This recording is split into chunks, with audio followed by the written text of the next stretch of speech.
much help as you can get to minimize the amount of mass that you need to accelerate to that speed is better. Yeah, the fairing is kind of like it's just a big windshield for the satellite. Satellites really aren't built to withstand intense aerodynamic forces. They're meant to operate inside the vacuum of space. So what we do is we lose that fairing as soon as we get out of the atmosphere, and that's where we are right now.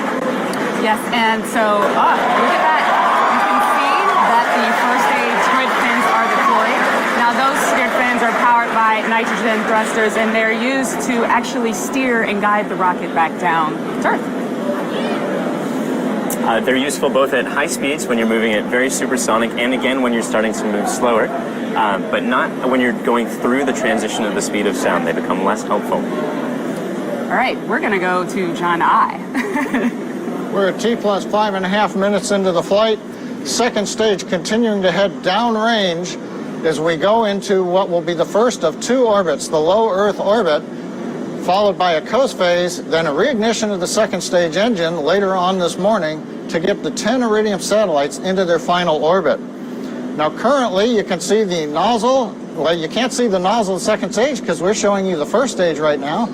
Grid fins are deployed. We're coming up on the next first stage event, which will be in about 17 seconds, which is beginning of the entry burn, which will then be followed shortly after that by the landing burn. On the right, you can see the second stage engine nozzle. That's currently glowing red. That's typical for the upper stage engine. Everything's looking good right now. Give me a second. Let me see how things are going on the first stage. And we're coming up on the engines.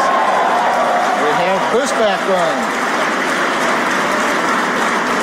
You can hear the applause in the background from the SpaceX team gathered around the Mission Control Center as we're watching the 3 Merlin engines on the first stage light, and we have got shutdown for the boost back burn.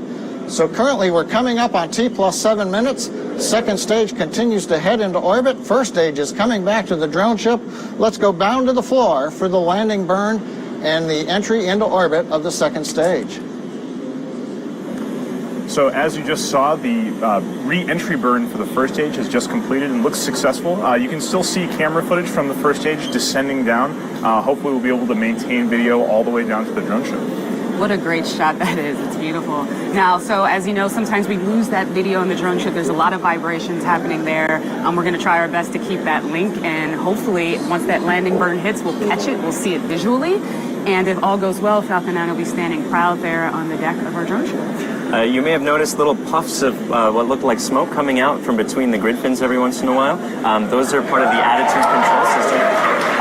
I think this is the landing burn. Looks like the landing burn has just started, so we should be coming right down on the deck of Just Read the Instructions. This is a single engine landing burn, so it's a slower decrease in speed. You can actually see the deck of the Just right now. Wow.